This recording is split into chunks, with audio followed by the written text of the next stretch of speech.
Hello and welcome to the Big Three podcast with Adarsh and Adam. In this podcast, me and Adam take you through all things cricket.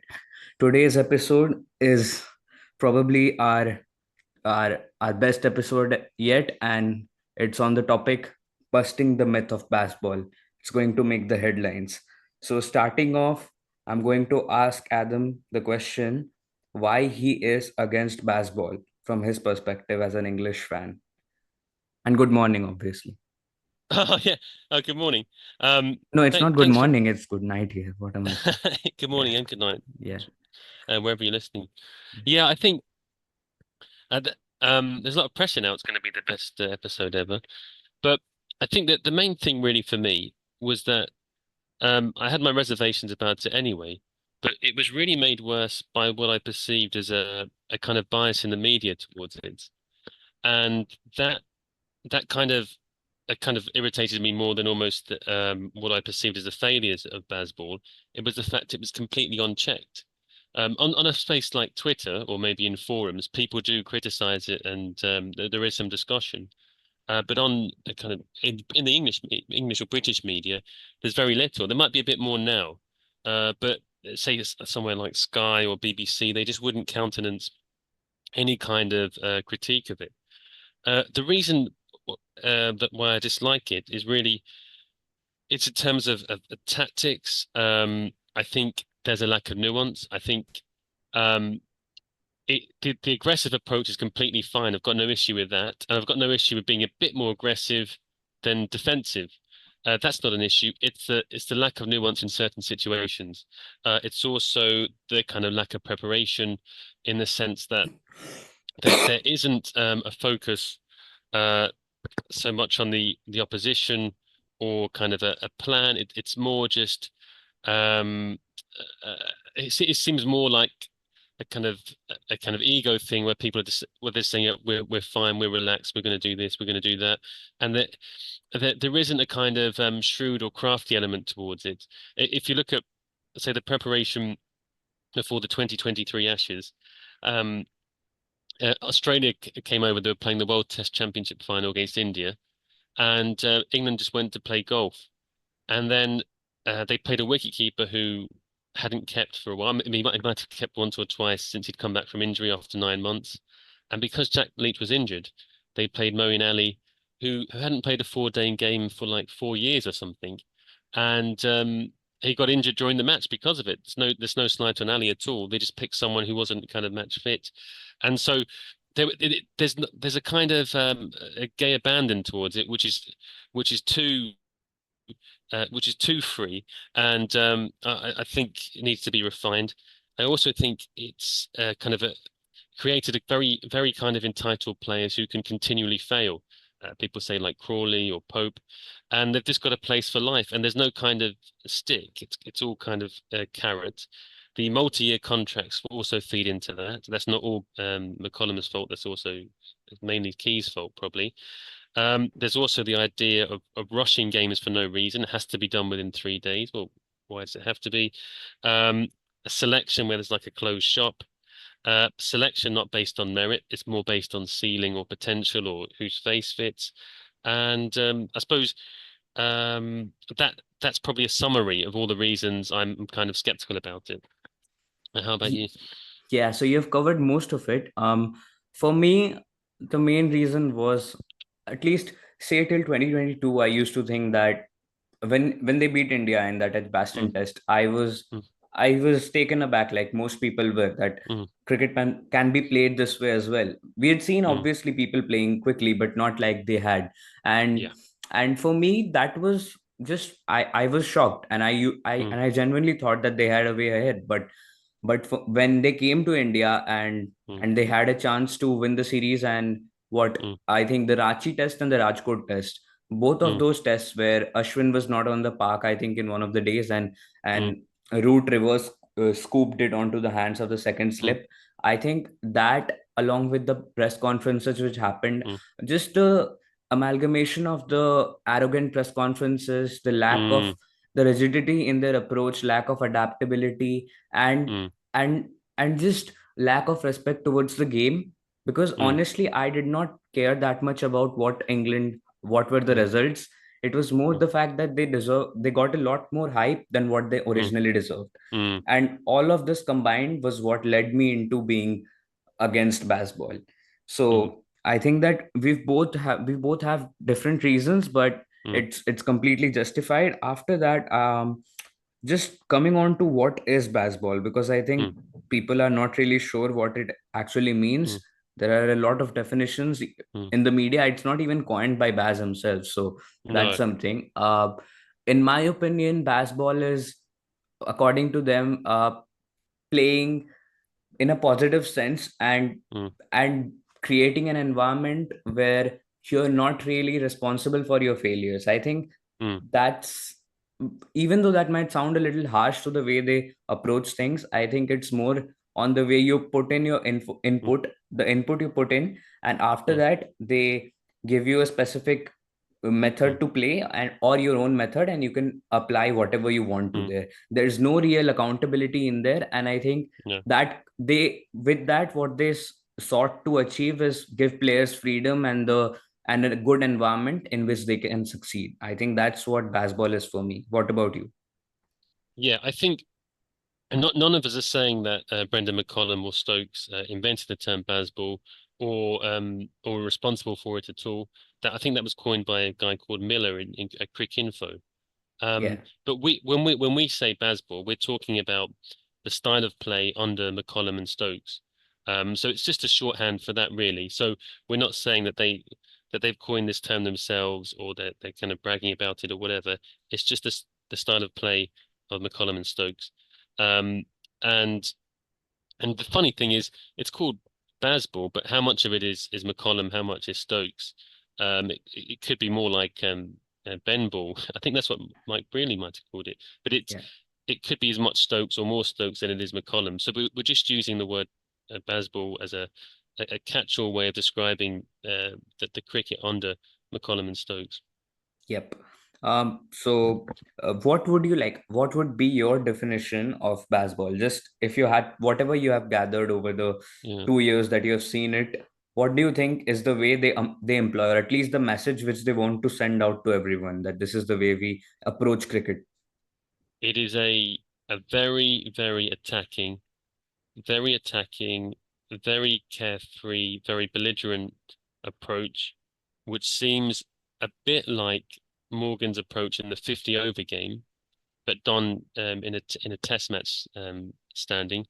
Um, and it's based less on technique and more just on kind of attitude and runs scored at a kind of quick rate. Um, Funny enough, with Bazball, there's less of the emphasis on bowling, isn't there? It's a very much a batting um, kind of ideology, if you want to call it that. Yep. There isn't really a way you could kind of describe the bowling under Bazball. It tends to be more the batting and I suppose you can say the field placing can be positive, but also a general attitude like declaring at peculiar times.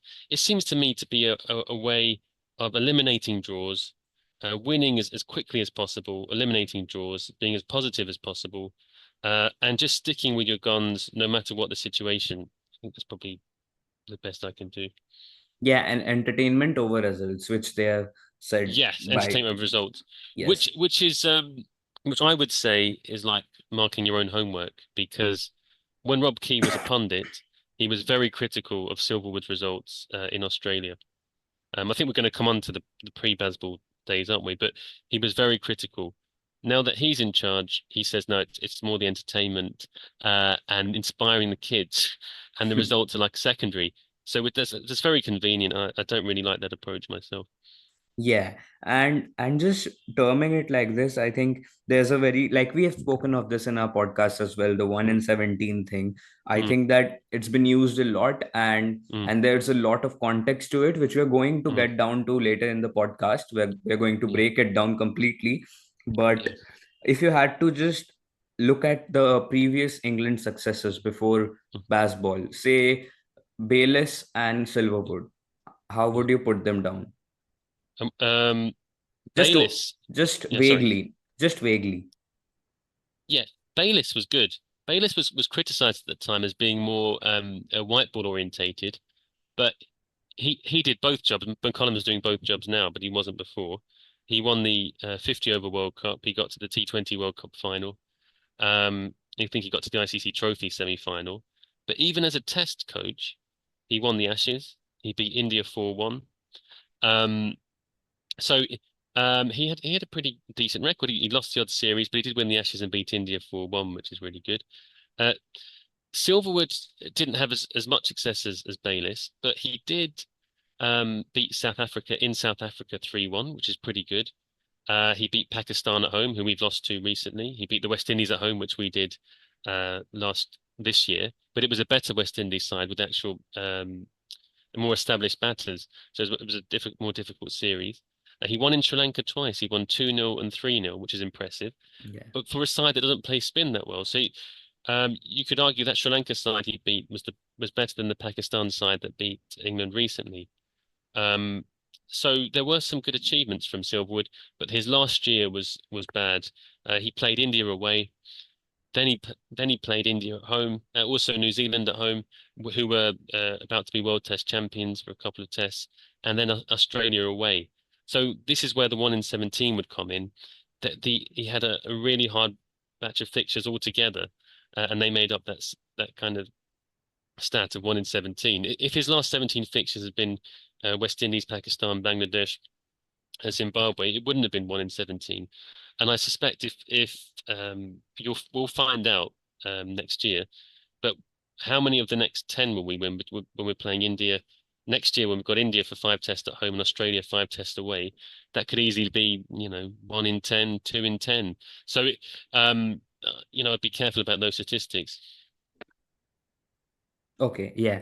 I didn't know. I thought you were cut off there. Mm, Anyways, so I think just coming on to the problems mm, with baseball, which mm, I think there are a lot of them. mm, As we have mentioned, tactics. mm, There are a lot of problems with tactics with them. mm, You just see, like we've mentioned before, with tailenders just bowling mm, bouncers, or be it in spinning conditions, playing mm, three or four spinners, getting the combination wrong, getting the mm, batting combination wrong, playing people who aren't really suited to those conditions, not being mm, horses for courses enough. A mm. lack of nuance, obviously, just like that Joe Root game and that New Zealand game in Yeah. 2023, I think it was in New Zealand where they lost after giving a follow on to New Zealand. That, yeah, Then, that was one of the worst, I think, of the defeats of the Bazball era. yeah, They just didn't take. I mean, casual is the word you could use. They were just too casual. They were like I don't know, 420 for eight, and Root was 140 odd not out, and they declared. Well, they were 1-0 up in the series. Why did they declare? It was only a two-test series, and then they managed to get New Zealand. They bowled them out like 209 runs behind, and they enforced the follow-on, and it was almost like they enforced the follow-on to have an extra day off. Anyone else, you're 1-0 up in the series. It's only 200. It wasn't a 300 lead or 400 lead. Bat again. We get another 200 or something. Kill the game, and they didn't. And then they ended up losing by 1 run, I think, in the end, wasn't it? yes. Um, so it was all too casual, too casual, and it would not have been done under, say, someone meticulous like Andy Flower or Duncan Fletcher. That they would never have declared in the first place in the first innings, and they definitely wouldn't have enforced a follow-on 1-0 up with only that game to play. This wouldn't have happened. Yep, you're very correct there. I think there was a lot of, as we've mentioned, lack of nuance and preparation. Like when they came to India, they played what was it? They went to Dubai, right? And Yeah, that's right. Yeah. they had a 14-day camp there. And I Mm, don't think that they had any prior test matches or anything no, before the Pakistan tour either. So there's a no. lot of lack of preparation wherever they go. And I think unless in the next Australia series unless they Mm, go say 1 month in advance. mm, Like people like Atherton, they say that they mm. used to take entire summers for one series or entire Yeah, 4 5 yeah. month periods, whereas now it's all crammed down into 2 3 months, 1 month, at best 2 months. Mm, That's how bad it is. So I think that preparation is a huge thing which they lack here. Entitled, yeah, entitled players, multi-year contracts, golf, as you've said, a lot of like David Malan and Johnny Bairstow, they were handed, I think, 3 year contracts, and where yeah. are they? Milan got one, and Bairstow got 2, Wood got 3, and Wood, Okay, yeah, with one his two. injury record. Um, yeah, I think this is you've hit on something here. I think Key and McCullum, I don't know about Stokes, have sought to preempt growing p player power, and they've thought, let's make playing international cricket as fun as possible, um, to stop people kind of moving away into franchises full time, like they do Yes, for some other countries. And I think yeah, they thought that they thought if we can just give them no pressure at all, there's no stick if they get out, and multi-year contracts. I mean, giving Mark Wood 3-year contract. I mean, the guy, he's a good bowler and everything, but he's injured a lot. They gave Archer a 2-year one last year, and this is another person who's injured a lot. Stokes even got another 2-year one. Well, he's injured a lot, and even when he's playing, he's a bit injured and he can't bowl properly. So they're very kind of free with these contracts. Um, Bairstow, they gave a 2-year one too, and then they dropped him during the first year. Woke's got 2 years. I mean, they retired Anderson but kept Wokes. Wokes, almost 36 now, can only really bowl in England. Um, Wine was giving a 2-year contract. It seemed a bit odd. They just seem to be handing the contracts out like confetti, really. And I think it just goes to this idea. They could have, look, it could have been the right policy. It's proved to be the wrong one, but to stop players going, give them as much as you can, and kind of make playing international cricket as fun as possible. But it hasn't worked. It's been a bit like a teacher who doesn't really who who thinks he can kind of placate the children and he isn't strict, and in the end they end up just throwing things around the classroom and not really doing any work and failing their exams. I think that's what's happened. Really, it's backfired. yeah, just a process of comforting the players, but it's Yeah, gone a little above the limit, cross the line. yeah, I think this also applies to selection, which they have a no decade. I think McCullum had a no decade policy, like you had mentioned yeah. before in another pod. So they don't pick people like Keaton Jennings, Sam Hain, who have been constantly knocking on Mm. the door. Bowlers like, I think there's one guy called there's some spinner, yeah, Liam Dawson. Obviously, Liam Dawson, we have Sam Cook for Essex as well. Sam Cook. We've mentioned all of them, and it Yeah, just seems like unless you fit into the certain kind yeah, of player they want, the mm, vibes which they desire, you have yeah, to be tall, have yeah, some yeah. play golf, obviously. So it just feels like a private boys club, which Mm. not really is dependent on merit, rather is a product of how well you gel with the captain and the coach, and that can never be good for a team, according to me. No, and I think people might be a bit fed up with the golf analogy, but the reason people say it is because there is a truth to it. So before the 2023 Ashes, they spent a kind of a few days in Scotland playing golf. Um, Ollie Pope last year could have played for Surrey in a game that was like a title deciding game. He chose to play pro-am golf. James Anderson, who is England's bowling consultant, was late to join the tour in Pakistan because he was playing pro-am golf. In in Pakistan, uh, they were actually playing golf before the first test. So golf golf can sound a bit like a cheap shot, but it does seem like a lot of the players do actually prefer golf to cricket, or at the very least are really kind of exercised by golf. Yes, it shows really in the way they talk as well. Yeah, You see they're in the very way, enthusiastic about it. yeah, you won't really see them being that very competitive about cricket, but No. always like who's the better at golf. And I people, you will be a bit disappointed being a fan to see your to see the player you support being more interested in another sport. So yeah, I think we have Yeah. talked enough about golf, but there's a reason to Mm, it, like Adam just mentioned. Uh, After that, I think there's another thing which you mentioned to me. I didn't really know the lack of honesty in the dressing room and not yeah. developing young players. What would you say about that? Well, really, now in their interviews after the game, they keep saying, or Stokes and McCullum will say things like, there's nothing to learn. I don't regret anything. Yeah, there's no issues, and they keep doubling down all the time. And players will do it as well. Like Crawley, I don't care what anyone thinks. Rob Key said Crawley's not in the squad, or was it Rob Crawley and McCollum? One of them said Crawley's not in the squad to score runs, even though he's a bat. So really strange things like that. So I think it means in the dressing room. I wonder it could be the case they are really told what they should be doing in the dressing room because I'm not there. But going by their performances and the way they act after the games, it does seem like there's no actual coaching. So the batting coach or the bowling coach, or don't have a bowling coach, but the bowling consultant aren't really there to teach to improve their technique or anything. It's more as like help for the coach and the captain. If you know what I mean. When Flower was the coach, he had Graham Gooch as the batting coach. He used to drill them, um, and that's what I would call like a like a real coach. This I don't think there's much coaching going on, if you know what I mean. I think there's just Yes, they've yes, assembled a group of players definitely. and there's like an ideology or a vibe about them, but I don't think there's any like detailed, meticulous coaching at all in the way there would have been with Flower or Fletcher. Yes, yes, you're very correct on that. And I would like to take a page, Mm, not from England, but from mm, India currently, mm, just to give a reference. Gautam Gambhir, since he took over, just mm, he also, like Bazball, does not have a batting coach or a bowling yeah. coach. So there are five different assistant coaches, and all of Mm, them try to just create some sort of uh, product, and it's just a mm, vibes thing, which is translated onto England. Like if you had to pinpoint who their bowling coach was, it's probably mm, James Anderson, and yeah. batting coach, who's their batting coach? Trescothick.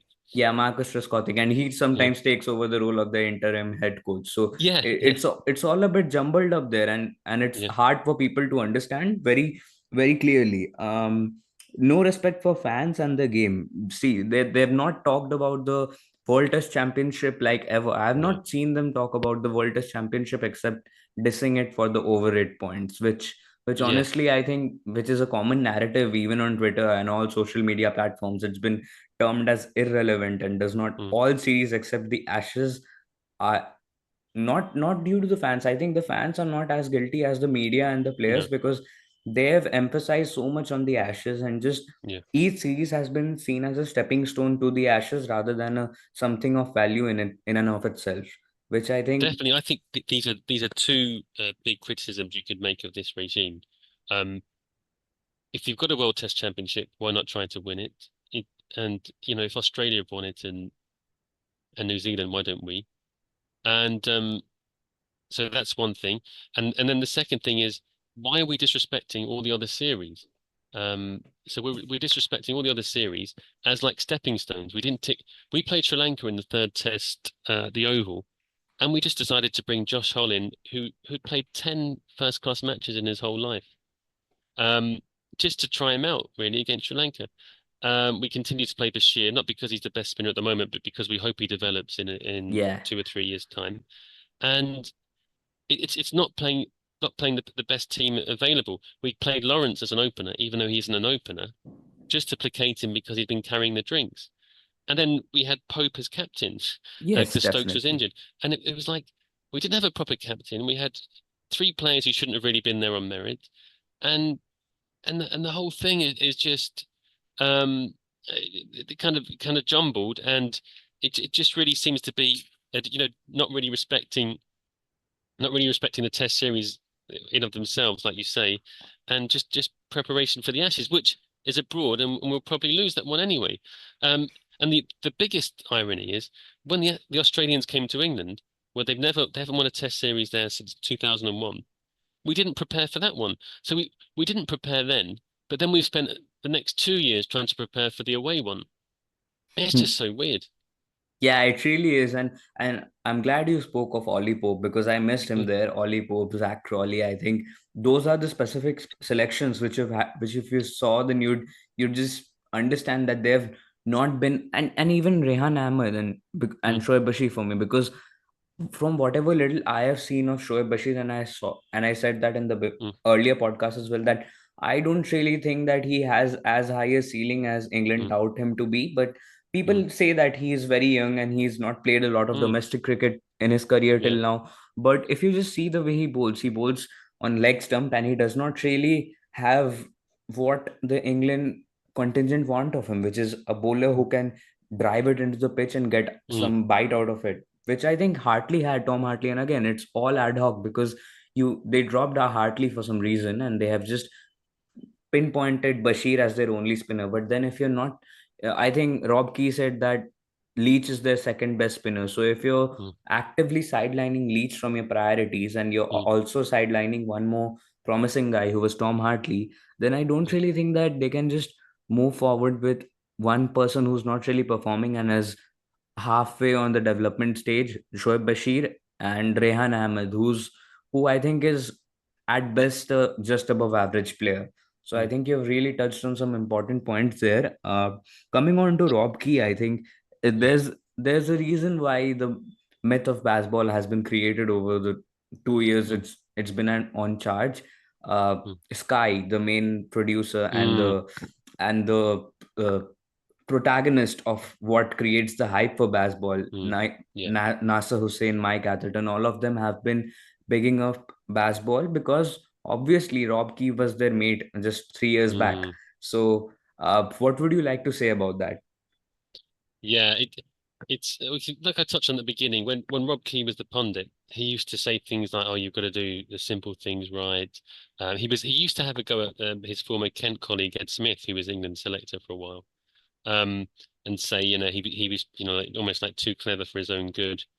And then he really criticised Silverwood after a poor Ashes tour, and he was like pinpointing all the mistakes he'd made. Now, that's fair enough, but when he became coach, he moved the goal, not coach, when he went in charge, he moved the goalpost. That's what I didn't like. If he'd come in and said, my target is either the World Test Championship, the Ashes, or to beat India home and away, or whatever, then you can judge him by that criteria. But he suddenly changed it. So for Silverwood, it was about results, but for him, it was just about entertainment and inspiring kids. I remember after losing the first Ashes test, he said, yeah, but think about the number of the kids who are out in the garden now picking up a cricket bat. And think, well, you never said that about Silverwood's side, did you? So I think there's a bit of kind of dishonesty there from Key, and it's very clear that if your friend, your good friend who you used to commentate with, then gets a job as England in charge of England, that you're not going to be as critical of him as you would be with someone who isn't your friend. And I think even top cricket people like Atherton and Sane are guilty of not pushing hard enough or criticizing Key hard enough there. Also, Ian Ward The would best be more extreme. critic in the world, the best cricket critic in the world. Yeah, he he has been really too enthusiastic about it, and I don't know if it's the same abroad, but it used to be the case. The commentators wouldn't call the players by their first name. But Ward, everything is, oh, Ben, oh, Wally, oh.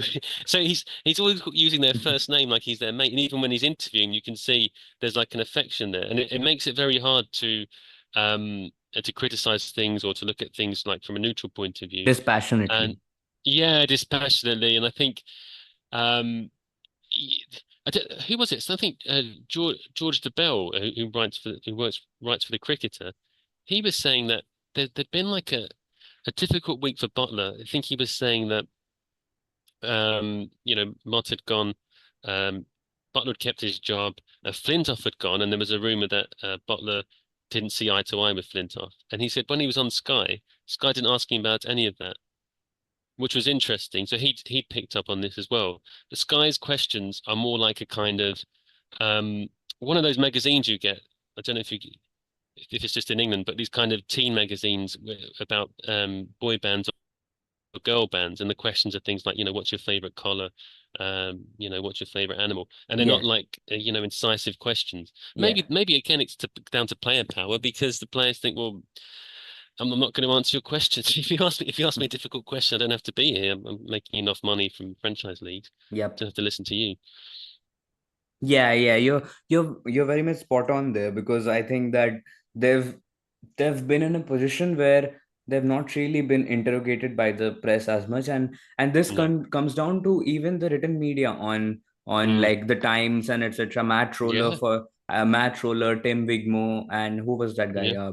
Lawrence Booth. All of these guys Hmm. have been bigging up baseball, and I think it created an Mm, environment where they were immune from all sorts of criticism, and even now they have been protected. And I think it should go away, honestly, because unless you have a place where you can have objective discussions about mm, what results have occurred till now, mm, you can't get better after that. And which is why we came on to the fact that they were arrogant and not mm, really accountable in what they were doing before. And yeah, especially from someone like Atherton, I think most yeah, people respect Mike Atherton for the mm, analysis he gives, and he's definitely. I respect him as well, because he's been good in dispassionately analyzing the game as it is. But Mm, recently, just seeing him talk about England, it just feels like he's become a client journalist as well as Hussein. sad, Both, isn't it? yeah, both of them just look like they're just doing it because they get paid money by Sky, and Sky's told them to. But you're bigger than that. At least to me, I have seen many commentators for India Mm, and the BCCI bigging up the IPL just because they get money because of it, mm, not really criticizing what are the bad things they do. And I expect at least from England and Australia to have the power as an individual entity, not mm. separate from the players, to criticize them. But I've been proven wrong for the first time. So yeah, that was something shocking for me. And just an alternate timeline. If Yeah. if we could just go there, what games do you think England could have won or lost without Baz? Okay, I'll I'll I'll do the ones they wouldn't have won without Baz. Um, so let's go back right from the beginning. The second test against New Zealand, when New Zealand made about 550 or something, and England still won. They wouldn't have won that without Baz. Um, and then the first test in Pakistan against, I think it was at Rawalpindi in 2022, when they did like a very bold declaration. They wouldn't have won that without Baz. Um, and the other game in Pakistan recently, the first test of this series, they wouldn't have won without Baz. And possibly the first test in India at the start of the year, they wouldn't have won without Baz. But I think there are more games they lost because of well, Baz slash Stokes. So I don't know if it's necessarily him. I think when you look at the games we lost because of that attitude, we lost in New Zealand, the second test in New Zealand in 2023, when we lost from enforcing the follow on, only the fourth team in the whole history of cricket to do that. That was lost purely because of Stokes, Baz.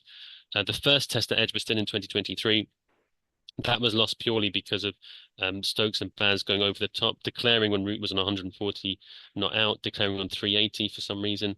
Um, and then on the fourth day, going really hard at Australia and getting a kind of suboptimum total, and then not finishing them off when they were 8 down.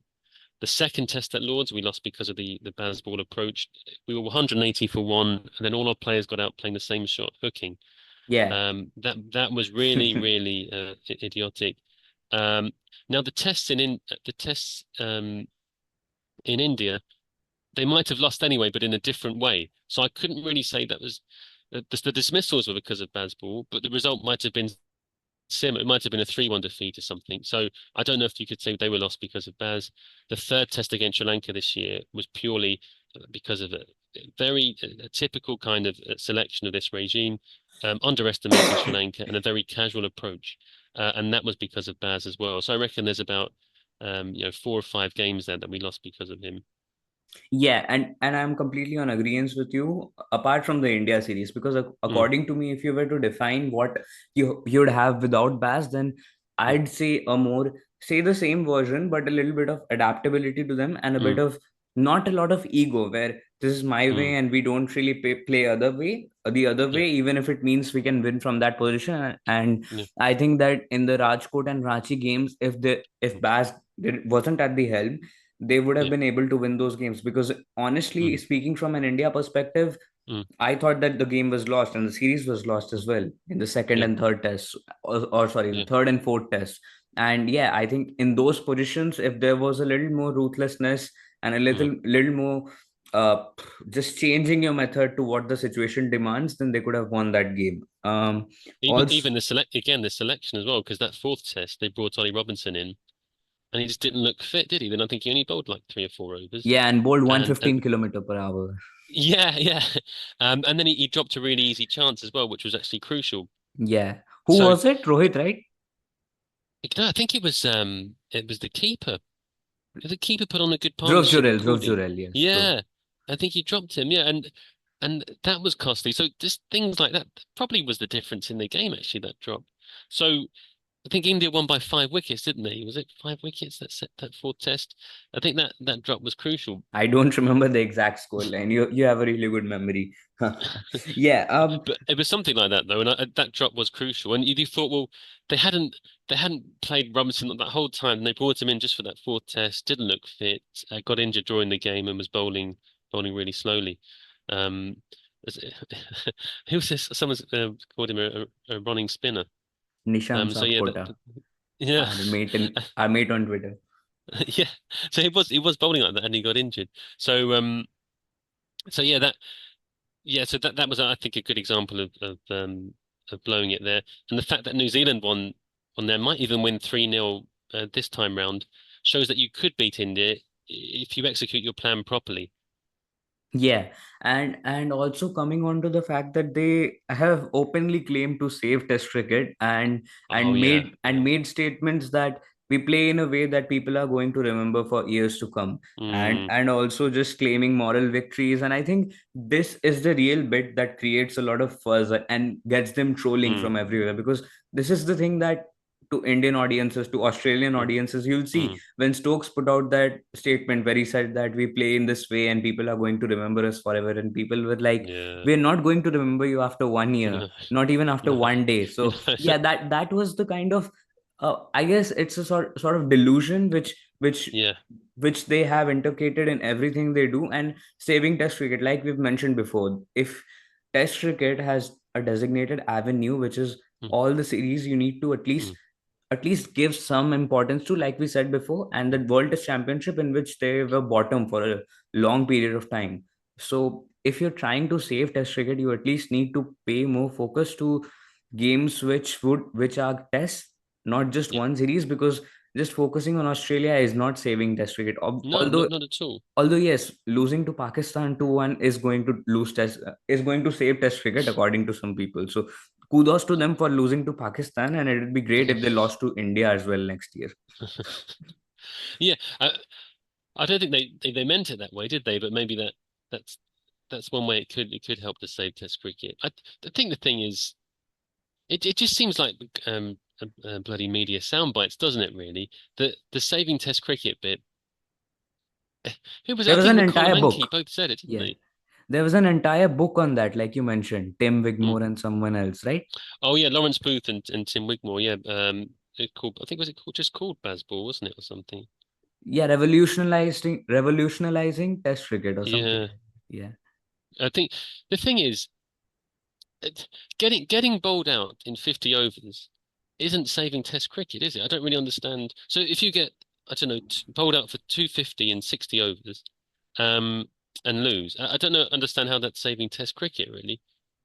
Yeah, exactly. And it, I don't really understand the meaning of saving Test cricket, because No, honestly, no one in India like, you'd imagine saving Test cricket means something like people from all over the world are going to mm, take notice, or at least from yeah, countries like India and be Australia. inspired, yeah. But I can tell you, everywhere in India, to I go Mm, to my uncle, or go to some friend, mm, they call it, and I'm not censoring anything here. They mm, call it horse shit. And if you go to any mm, Australian forum mm, in Twitter, they'll say the same thing, and even yeah. Australian players call it that way. So it's not really taken very positively by other countries. And there's a small but loud section in Mm, England who have this behavior of bigging it up, and think, and they have got, I'm going to give some credit to them in that aspect, mm, that there have been some people who have got into cricket maybe because mm, of them, but it's not really a huge deal. And also I think there's another element. They mm, talk of bringing in a lot of crowd, but mm. from whatever we have seen, I think this test was, there was one test which was not completely sold out, and which was the first time in England for how many so years. Yeah, So I think, yeah. So that's not true either, because the Sri Lanka series wasn't sold out at all. None of the three tests, and there was plenty of empty seats, and that's with Bazball. So yeah, so the Sri Lanka series wasn't sold out at all, in spite of Bazball. So I think what would sell. I don't think there's anything that England can do to save Test cricket. Test cricket, apart from outside the big three, is dying. It'd be great if we had a calendar. We've talked about that before, but not England getting bowled out for 250 and 60 overs doesn't save cricket. England not being able to bowl out tail enders doesn't save Test cricket. None of these things save Test cricket. Save Test cricket. And on the wider point of moral victories, I found that really embarrassing as an England fan. The fact that we were coming out with things like that. I don't think. I mean, I think there is a reputation abroad for England coming up with excuses. I don't think they're ever as silly as that one. Sometimes, they might in the past blame the pitch or something, but that time we didn't win the Ashes and we said, oh, but it was a moral victory. And you think, oh, this sounds like a load of rubbish. Or when what was it? We got deducted 19 points for our over rate against Australia, and Broad said, well, if you get deducted 19 points, this shows you, what a worthless competition it is. Well, we should even bother trying to win it. And it was like, what's this? This is like, and then they asked Roots, and he said, well, if you deduct people teams points or fine them, that's really going to put cricketers off playing. And you're thinking, what a bunch of Yeah, yeah. so and so's we sound like, bloody hell. And I don't like that attitude. I like us to play tough and win. And if people dislike us for winning, that's great.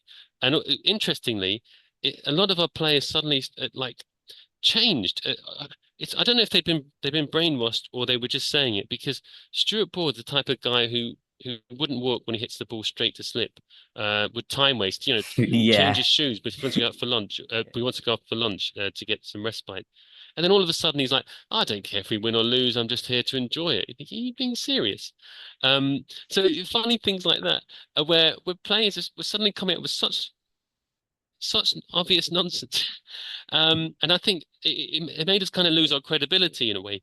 Yeah, all of that doesn't help. And it probably made it much worse. I think if they just got out, played their own game, and it failed, they would have got less criticism, especially abroad, than if they'd kind of bigged it up, said they were saving Test cricket, talking about things like moral victories. That's really made it worse. It's like painting a target on their own back there, I think. I Yeah, don't know what, I think it must exactly. be the same where you are. Yeah, exactly. And I think, like you say, Ben Stokes, he's a ruthless competitor. And Mm, what you saw of him before, say, in the 2019 Ashes or in the mm, 2019 World Cup, he's someone yeah, who, when he went out there in the field, he wanted to mm, win. But yeah, when he, being the person he is, says that they would change nothing after losing to mm, Pakistan 2-1, mm, and that they have the best playing 11 out in the mm, park when it clearly isn't. I think mm, there's really some sort of thing which they are hiding, and as you mm, mentioned, dishonesty there in the dressing room mm, and to the people outside. I think they know internally that they are not really speaking the truth, but mm, yeah, I think there's a lot of dishonesty at play there.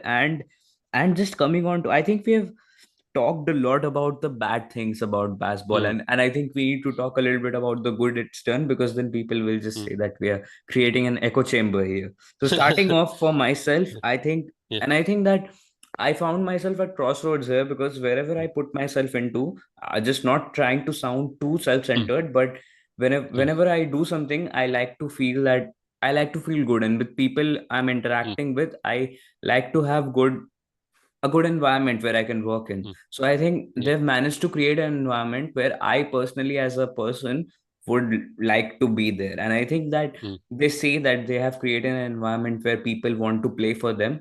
And I think mm, that's true to an extent, because if I were a professional cricketer, I think I mm, definitely have a competitive edge to myself where I want to mm, win, but also I want to have that cushion of mm, just being able to fail and being backed mm, throughout. And I think they've done that decently well, although with mm, some mixed success. But mm, the confidence which they give to the players, and they mm, care for the mental health of the players, and I think those things are really good positives for them. And I think yeah. galvanizing a bunch of, they were very mediocre players, and Mm, chalking out a plan, at least for them, mm, which albeit has not resulted in the kind of mm, success which they'd have wanted, but mm, it's created something. It's not nothing. And obviously a proactive approach which pays mm, off sometimes, at least for mm, me, that at least for, say, like in the New Zealand test which they played in, mm, what was mm. it? I think it was the second test, like you mentioned. Then the Yeah. India test at Edgbaston. Both of them would not Yeah. have been won under other regimes. No, And not at all. and And the another first thing, test in Pakistan in 22.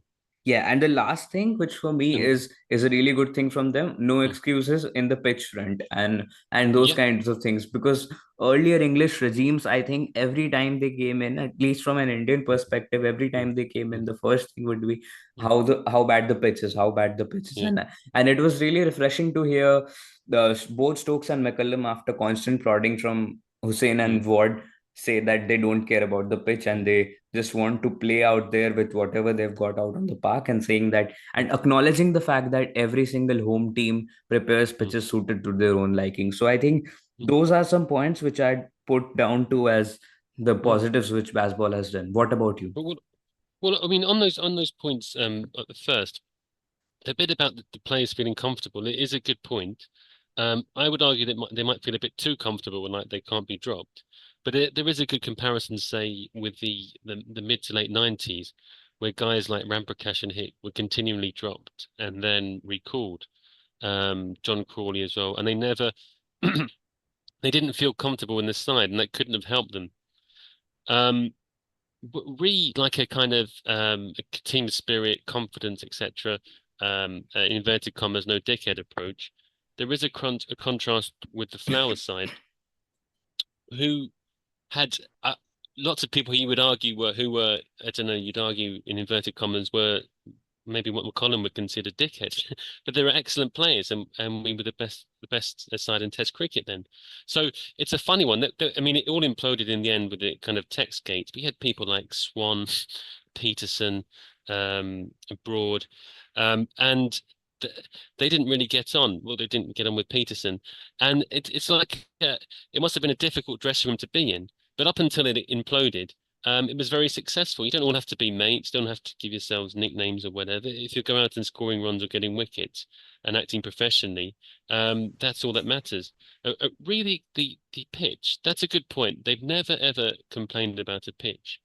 However, I think they they kind of become fatalistic about a pitch, which is a bit stranger. So they just in that second test against Pakistan, just gone, the second test, and maybe you could argue the third test as well, they they just thought, well, it's spinning, and we're just going to play like a shot of ball, and they Yeah, didn't think they could actually kind of grind out some runs in a way that maybe Graham Thorpe would have done, not didn't blocking every ball, prioritize but it. Yeah. no, and so it was almost like, yeah, fair enough. Pakistan can prepare whatever pitch they want, but that's just too difficult for us. Fair enough. Just try and hit every ball for six or four. If we get out, we get out. So in a way, yes, but they did become kind of fatalistic about it. Um, yeah, I suppose that I'm thinking of the positives of Bazball. It did get a lot of people talking about cricket for a time. In the press, obviously they overdid it, but people were talking about it, and people who weren't cricket fans were talking about it. I don't know if there's any evidence to suggest that any more people are playing it than were before. If the ECB were really interested in people playing cricket, they'd try and have initiatives for more cricket in state schools, and they'd also make it free for people to watch. So um, the there's no cricket on there's no men's Test cricket on terrestrial television, and there's not even men's T20 or ODIs on terrestrial television either now from Yeah. now on. So if they really wanted to spread the game of cricket in England first before anywhere else, they could do that. So it just seemed like a cheap soundbite, but it definitely seemed to get people talking about cricket again, Yes. and so I suppose that's a positive, and well, that's something. Yeah. That's what I can say really about the positives. Yeah, and also the fact that I think Johnny Bairstow had his career revitalized to an extent under Yeah. baseball for a certain extent. Not obviously he disintegrated after the India series, but before that he looked really good. And also the fact that, like you mentioned, a lot of people started talking about them. No, we can say not really in an overly positive light, but they were Mm, talking about England and talking about cricket, even in India and yeah. Australia and everywhere else. Like it was a new thing. Baseball is something and people were drawn towards it. And also another thing which I'll mention, uh Mm, what was I thinking of? Yes, they have inspired a bit of playing quicker than what people used to, because mm, right when England yeah. started baseball, I think this was a metric all across all tests played in the world. Yeah. The average run rate for the world was 3.0, and after Mm, England took off, it's around 3.7. So mm, yes, they have inspired people to play quicker, and that Kanpur test, as much as it was something which Ben Duckett told Gautam Gambhir and Rohit Sharma to do, I think on a mm, serious note, it definitely did have some sort of influence from the way Bazball had approached cricket before. And even with Australia, I think Travis said the way he takes on the game, it would not mm, have been as accepted if not for England doing it as much as they've been doing it mm, recently. So those are the few positives which we've both mentioned. And now coming on to the dissection of the results, which I think, since we talk a lot about results ourselves, I think mm, it would not be fair to dissect the results as they have happened. So just listing mm, them out for you: Silverwood under his tenure mm, won 10 games, mm. lost six, Yeah, and had 13, no, drawn six and 13 losses. So yeah, that's a win percentage of about 40, something around 40. With yeah. Bayliss, it was 28 wins, 26 losses, 7 draws. So Mm, that's a win percentage higher than Silverwood. And with mm, Baz, it's 19 wins, 11 mm, losses, and one draw. And now mm, I think the most important bit in the dissection of the results, which is the mm, India Australia games, and I prepared a mm, specific column for it. So Silverwood in his entire tenure won two games against India and Australia, lost nine, and drew two. mm, Bayliss won nine, lost mm, 13, and drew mm, three. Baz till now has won four, lost mm, six, and drew one. And now we have to take into consideration the fact that Baz has not yet played Australia away. So if you mm, add them up, I think, apart from the fact that from whatever little I can see, England play very well at home under Baz, better mm, than the previous two regimes. They play a little better away, not that better, but mm, against India and Australia, it's really, really close to how it used to be, and even mm. worse if we had to go down that route. Well, I think with one thing missing maybe from the columns is the actual series wins, because Bayliss won a series against Australia and he won a series against India, which is something McCullum and Silverwood didn't do. So Yeah, you have to give him credit for that. Um, I would much rather have Bayliss's record just because he's got the big win. So he's obviously white ball. We know he's won a World Cup, but he did win the Ashes and he beat India 4-1. Now that was a very closely fought series, but it ended up 4-1. I thought that was a really good achievement. And that was Ruta's captain as well. He was meant to be a rubbish captain. So yeah, that was an excellent achievement. I don't think under McCullum they've achieved anything like that. Now they might people might see them playing better or having more of a kind of certain style about them. But for me, it's not just the odd win here or there or a series win against a side who aren't as good. It has to be big series wins for me to say it's a success. And I yeah, think if you say take Stokes has got a higher win percentage rate, say, and than many England captains, he's never as a captain won the Ashes, and he's never as a captain beaten India. And in today's climate, where there's only three countries that get uh, a large portion of the money and resources, this isn't like the past where you could have said, "Well, Hussein beat a good West Indies side, Alex Stewart beat a good South Africa side." It's not like that now. It can only be judged against India or Australia.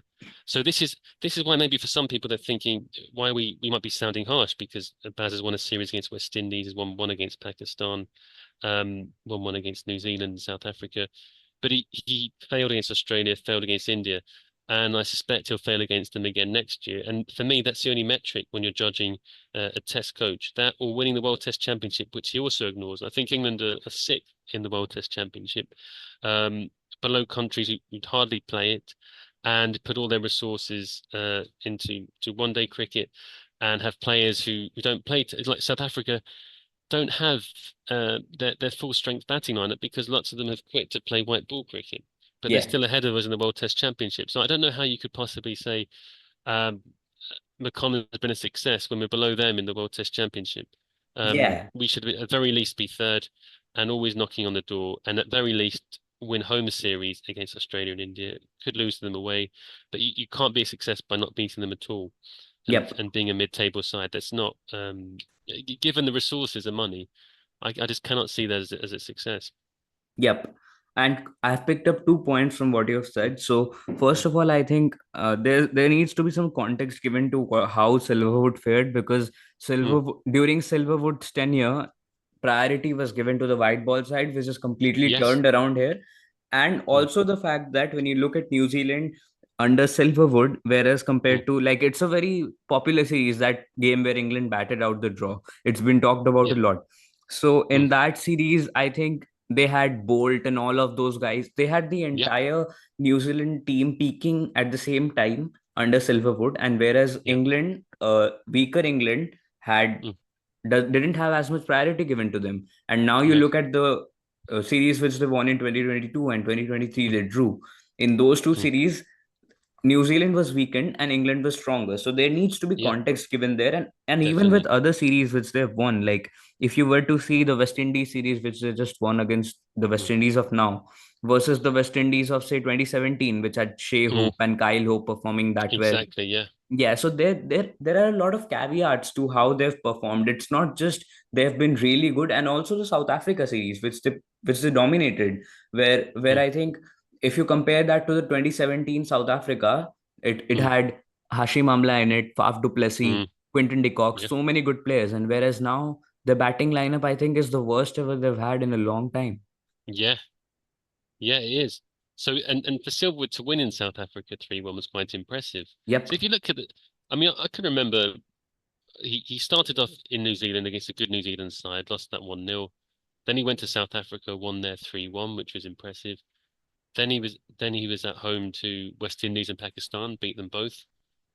Went away to Sri Lanka, beat them. And so that's all pretty impressive. Then there was a COVID bubble. They lost in India, which a lot of teams do. They only lost 3-1 in India, not 4-1, like McCullum did. And then they lost the home series to New Zealand 1-0, and the New Zealand side that went on to become World Test champions a few weeks later. Also, that series, England missed some key players through injury, and I think maybe because of the quarantine from the IPL, they couldn't get back in time and they weren't able to pick them for some reason.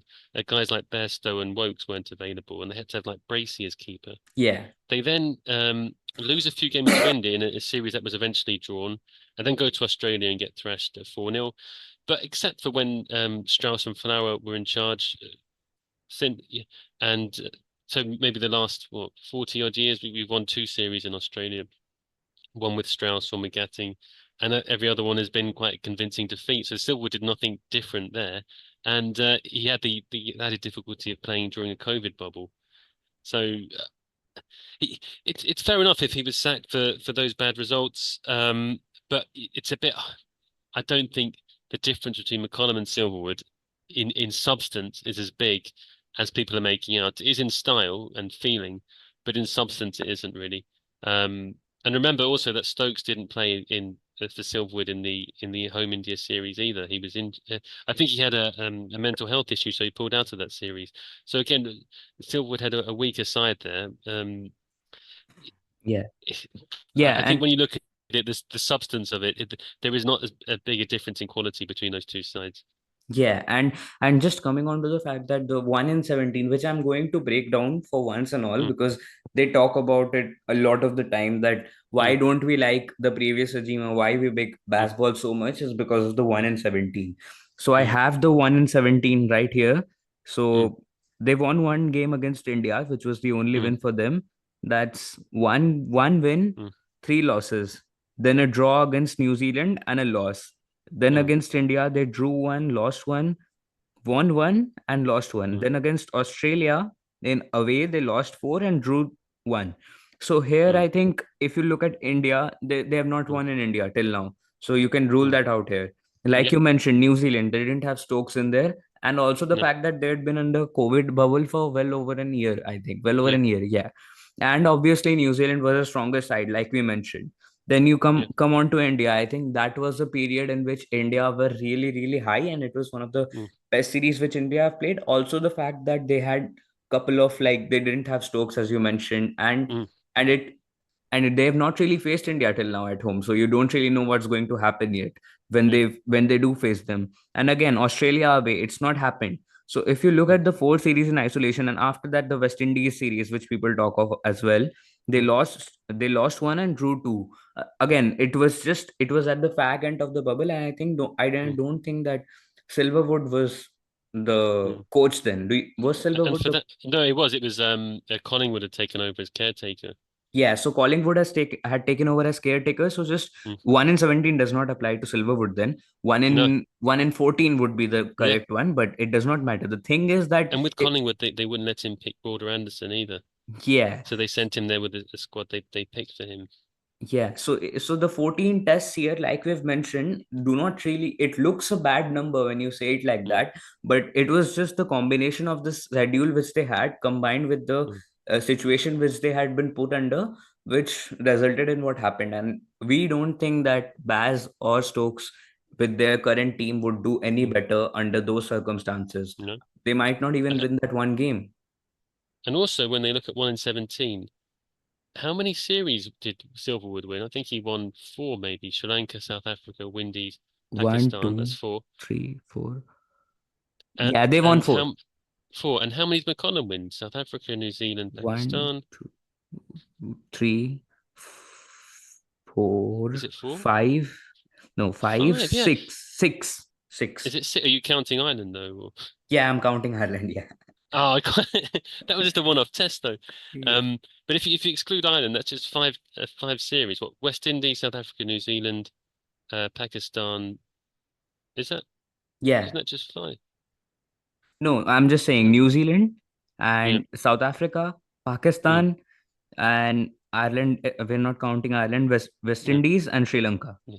Oh, so that's the same five each then. Yeah. Um, so with this 1 in 17, they can use that, but both have won five series in a similar number. They played a similar number series as well. Yeah, So they've both played 10. Silverwood was there for 9 series and Baz is for mm, 10. wow. So actually, percentage-wise, Silverwood has got a better percentage of winning series. Yep. We can use that stat.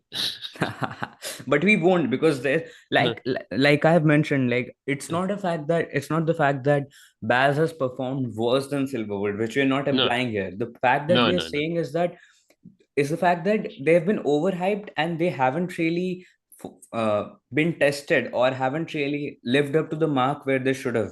And no, it's not bad, but it's not good either. It's somewhere no, in the middle. no. It's just about average right now, just like how the Yeah, previous regime was. And yeah. now I think the real test for them, like moving on to the litmus test for Mm, Bazball, which is according to me Ashes and the mm, India series next year. mm. So what would, according to you, be something which could salvage their He, whatever they've done till now? considering the fact they've spent 2 bloody years talking about building for the Ashes and treating every single series as a build-up to the Ashes, uh, they'd have to win it. That's what they've been going on about for 2 years. That's what they've been building for. If they go there and lose 3-0, then they're going to look like complete idiots because they've been using all these tests as a kind of practice matches for this Ashes, building to it all this time, talking about it all the time, bringing in big bowlers because of the Ashes, bringing in different types of spinners because of the Ashes. Um, and if they do all that and they still lose the Ashes, then that's a big failure. Uh, they have to beat India as well because if people like to compare Baz's record to other managers, most of our teams have won at home against India. I'm trying to think. In 2007, I think Vaughan lost to them in a series, and I think that might be the only one I can remember in my lifetime almost. Yeah, and India also have won like here before in the 80s, but I'm just thinking about my lifetime. Remember even Peter Moores, who's meant to be a useless coach, beating India 3-1 in England. So England two times I in think that England do beat India. yeah, 1971 when Ajit Wadekar came over, and in 2007. Ah, okay. Yeah, there we go. I remember the 2007 one. Yeah, I But remember the yeah. 1971 one because my dad told me that. So yeah. Oh, okay. Brilliant. Yeah, I think the 2021 one, well, you can't really count that as a loss, but I think the Yeah, fact that Silverwood, for the period that Silverwood was there, I think it was yeah, 2-1. So you can say that yeah. he was in the trail against Mm, India. So those yeah. are three. So I think that, yeah, like you've mentioned, they should not lose there. And anything like, do you have, if you had to put down two results, like two, what would be the score lines at minimum to salvage the whatever they've done To objectively? salvage what he's done, considering he would have been there 3 years, nearly 4 years, he has to beat India at home because he hasn't won a series against any big side, and this is Yes. a home series, so he must win that. Given all the talk, he should win in Australia. But if he beats India and draws in Australia, that's fine, or loses narrowly, it's fine. But to be a good, a top coach, and for his a kind of ideology to have worked, we have to win both series. For him to be worth all this fuss and all the talk and all the books and all the hype, he has to win both of them. That's how he'd be measured. If For him to be okay, win one and maybe lose in Australia narrowly or something, but to be worth all this hype, he has to win both. I don't know. What do you think? Yeah, so just to summarize it up, if they win both series, then okay, Mm. you can go on to the high horse and claim Bazball the best ever manager that England's ever had, Baz the best ever coach that England's had. I think they will Or at go least and since say, Flower, maybe. yeah, they'll say that, but I think that they'll be fair enough in that situation to say that. Mm. And I Mm. think if you were to like come back at us, then you could come back then. But Definitely. if they were to be okay, then Yeah. for me it would have to be beating India obviously, Mm. and either losing to Australia 3-2 Mm. or Mm. drawing the series 2-2. Yeah. I think those are the two conditions. Okay, and like the reputation which they've built. So I think Yeah. those two, are you in agreement that those two should be the parameters? Definitely. And it cannot be England lost to India at home, but one of the matches was rain affected, or in one of the matches there was a run out and it shouldn't have counted, and that really meant that we had the moral high ground, or we lost in Australia 3-1, but one of the games was really exciting, and someone reverse scooped Stark for six, and that really meant that we won it. It cannot be any of this nonsense. It has to be wins. It can't be like packaging things in like a PR way. It has to be cold, hard results. Yeah, and that's I think that's a very good way to just put an end to what has been a really good podcast. And I think if we could summarize everything, that basketball isn't like the worst thing that's happened to the world, but it isn't the No, best thing that's happened to the world. no. And the topic which was busting the myth of basketball wasn't really busting it objectively, it was busting the way it's been talked about everywhere. So Mm, I think we yeah, have done that really well, and I think in the future, if they change it, then we'll be the first ones, along with Adam, to de admit that we were wrong here. definitely, definitely. If we win those two big series, I hold my hands up. Yeah. So that if you have any questions, you can just send them to both of our handles, and also just since the first day of the India New Zealand series has just happened, just Mm. putting it out there that uh, I think there was one wrong selection there, that they made a rank turner. So I think that I've lived up to my prediction for the first time. Yeah, that's right. Yeah, and also the thing that like we had those predictions in the Pakistan England series and we didn't Mm. really talk about them. We had all our predictions gone south except Rasin Ravindra and Jack Leach. All of them Yeah, fell apart. that was something. Yeah. And So I don't think that we are the men for predictions. So the bass ballers might have things go their way. So that's been a really good podcast, and we'll have a guy debating us on all these things next Friday. Till then, we'll see you again.